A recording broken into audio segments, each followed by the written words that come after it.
Yeah, nah. It's a thing where you just want to be more involved in your career. Some artists don't want to be involved in their career in that way. Be involved in the business, going to all the meetings and understanding how they recruit stuff and understanding about their masters and understanding who you pay back or how to get paid. Mm-hmm. You know what I'm saying? They just know they doing their show money. Right. And they getting show money, they getting publishing checks. Don't understand the YouTube checks, don't understand the SoundCloud checks, don't understand other checks you could be getting that's not just show money or whatever the case may be. If somebody sample your records 20 years from now, you want to be able to get paid from that. Right. How you gonna collect that money when you're not the one that can sign off on that? Somebody else gonna be getting paid off of that. Right. But if you don't know that, then you just oblivious to the fact that you can be financially stable for the rest of your life. You just didn't set yourself up to be stable. You set yourself up where you're gonna have to do shows all your life. Right. You set yourself up where you're gonna have to drop albums all your life, or you're not gonna be getting paid. If you don't drop an album, you're not gonna get paid. But when you set your stuff up, when you got residuals coming in, no matter what, it's because of the way your deal was structured. You got to structure your deal where you get residuals no matter what. Like your residuals gonna keep coming in. Like you can stop this year, but you're gonna be getting paid from shit from 3 years ago. Right. For the rest of your life, right? Because you set it up right, but you're gonna be getting 100% off of it, not a percentage off of your money that you got to pay 100% back. These cats getting 100% of money. You might get a deal for $3 million, and you got to pay taxes on $3 million, but you walked away with 1.8, Right. 1.5. But you got to pay $3 million, so you got to think about that 1.5 that you spending. You really supposed to be paying that for taxes. Now you balled out. Now you got to get another check to make up for the last check. It's like you pay taxes on the new check. Now you working check to check. Yeah, the check's big, but you working from $1 million to $1 million checks, or $5 million $5 million check, because you get a $5 million check. Half of it go to taxes. You spent $500,000, $1 million on jewelry. You ain't got nothing left. You had to get your manager something, but your manager didn't tell you got to pay money on the $5 million. You know what I'm saying? So at what point did you just like focus on the business? 'Cause I know, when you first started, you know what I'm saying, and when you first started as an artist, you hype. You know what I'm saying? At what point did you say, you know what, Future need to get all Future business together? And Honest. After Pluto, it was all fun and games. Right. Honest came, it was like, now I need to know what I'm recouping, how much I need to pay back, who I need to pay back, and who I owe some money, because I want to be able to, like I said, I want to have residuals. I want to be able to be 100% control over my career. I don't want to work all these nights in the studio and somebody else get to say so for how I move, when I move, or when I drop. So what finally clicked in your head to be like, you know what, I need to figure this out?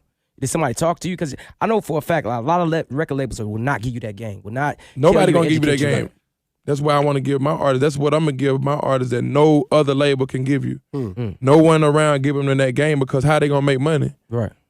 But I put myself in a position where I can tour. I don't have a touring deal, but I put myself where I got a business deal with the tour. When we 50-50, we got a buyout deal. There's certain deals that you can put in place. Right. Where when you fill up these stands and you sold out, at sellout you get a bonus. But at sellout you might get a bonus, but your bonus ain't going to you. Your bonus been going to somebody else that whole time, when that bonus could have bought a house that you ain't have to go in your show money to buy the house. Wow. So you start moving that money around and start maneuvering like, man, that bonus money could be them cars. That bonus money could be the jewelry that you don't even have your show money could be all money you stack up. But now it's more cats spending the show money, and they not worried about at sellout what you making off this, what you making off just VIP sales, or what you making off, you know what I'm saying? Like, I'm getting 100% of everything, and then I break it down to who I want to break it down to. I don't want nobody to give me what they want out of my money. Yo, welcome back. It's Jack from JackBeats.com. This video was about Future, talking about how record labels really work.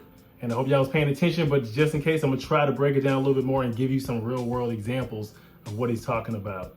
So one of the things he started off with is, do you want to be involved with your career? Some artists are okay with not being that involved. They just want to make the music and move on. That's okay. If that's what you want to do, somebody else gonna be eating from your music. Some artists, they just figure, I'm gonna make the show money and I'm gonna be good. And that's gonna be good, initially. But when you gotta start paying them back, recouping expenses and things like that, it's not gonna hold you for long term. Short term, you'll be fine. Long term, no. And the goal with this is to be able to do this long term. From an independence perspective, you really don't want to take the money up front. And you always want to have a good lawyer to review any contract that you have. But you want to take the responsibility to understand what you're signing yourself.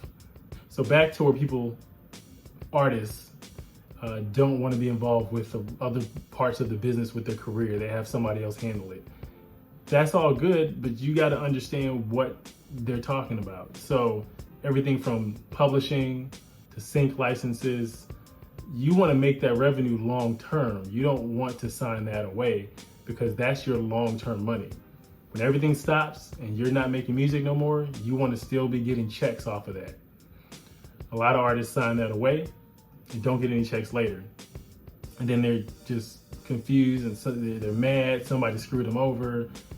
More times than not, well, every time, they didn't screw them over really. You signed it, you just didn't take the time to try to understand what was going on. So however you want to call it, screwed over, they signed it. Another revenue stream is YouTube checks. He brought it right up. A lot of people don't realize when you have a following, there's several revenue streams that you can tap into from, of course, streaming. That's one of the ones we all know, but that's not it. That's not your only source of income. You also have YouTube checks that you can get. And with YouTube, of course, you got to get the 1,000 subscribers and the 4,000 hours to be qualified to monetize. But as you grow, once you get that following, it can be a pretty significant check. So Future, for example, he didn't figure this out until, I think he said after he did Pluto.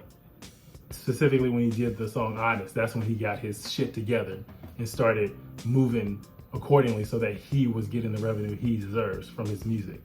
Now Future, if you look up his channel, you can find this information out there via Social Blade, but Future's channel makes about $1,100 a month.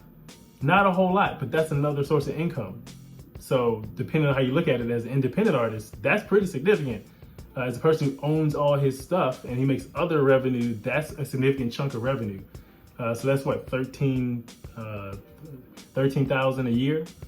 13,000 a year is good for just your YouTube portion of your music. And that's what Future's doing. Now, if you look at somebody like Drake, of course, he's at 15,000 a month.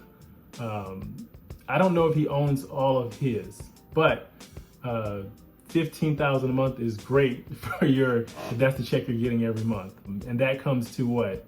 Let me do a quick calculation, because I can't do math that fast. That's $183,000 a year.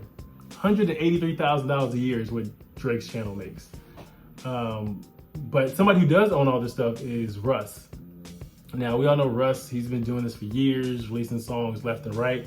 He's exactly what you want to follow if you're trying to be an independent artist. Understanding the business, putting music out frequently. And his channel, let's see. His channel is making about 13,000 a month. So not far off from Drake's, but we know Russ owns all his shit. So in this situation, would you rather be in a Drake situation and possibly not owning all your shit, or in Russ's situation making about the same amount and you own all your shit? 13,000 just from YouTube. That's what, 156,000 a year. So you do the math. You can look up this information yourself on socialblade.com for anybody's channel, but it does give you some perspective on what happens when you take the quick money versus taking your time and really understanding the business. And I hope this brings some value to you, to everyone on my channel, because us as independent artists, I'm an independent producer. It's the same thing for me. I need to understand what goes into different contracts, what they mean, and how they work for me and the artist. And I advise every artist to do the exact same thing. You don't want to be out here looking like an idiot, and then next thing we know, you're on social media screaming up a storm that somebody screwed me over, they took all my money, they scammed me, I signed this deal. And it's like, come on, man, you signed it. Like, did you get a lawyer? Did you take the time to read the paperwork? So do your research. You don't want to be the next person that's screwed over, and then maybe you do get a hit song, and then next thing you know, it's like, what happened to such and such? And they on the corner broke, drugged out like Delonte West. Too much? Anyways, point is, you want to get paid from your music, and you want to set yourself up for the long term, so you're consistently. I can't even talk today. So you can consistently get your money even after you're done making music. You're playing the long game, and that's the best way to become financially stable with your music. Set it up right early so that later on down the road, you're set up for life. You don't have to worry about being in the negative and owing a label money. Anyways, I hope you guys enjoyed this video. More to come.